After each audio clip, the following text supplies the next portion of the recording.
we're going to get rid of fact checkers and replace them with community notes similar to X, starting in the US. Il présente la modération de contenu, donc la lutte anti-désinformation contre la désinformation, comme étant de la censure. Mais en fait, la liberté d'expression, elle n'est pas absolue. En droit national, elle est limitée. C'est-à-dire que toi, tu es autorisé avec ton super média à produire, à créer du contenu, à publier, à écrire, mais de manière limitée, c'est-à-dire sans diffamation, sans haine d'autrui, etc.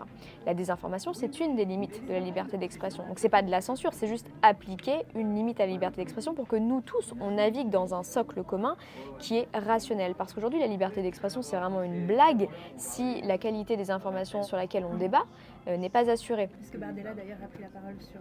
Oui, sur ça. voilà, c'est ce que je t'explique. Cette alliance de la tech et de l'extrême droite est excellente pour ces derniers, parce qu'en fait, la tech leur apporte une caisse de résonance, une légitimité à leur haine, à leurs obsessions. Et c'est pour ça qu'il faut informer, surtout les jeunes générations qui se renseignent majoritairement en ligne, sur ce qu'est la liberté d'expression. Pourquoi est-ce qu'elle est limitée aujourd'hui? Pourquoi est-ce qu'elle n'est pas absolue? Parce que sinon, on ne peut plus faire société. C'est le pacte social initial même qui est remis en question. Sinon, c'est la loi du plus fort.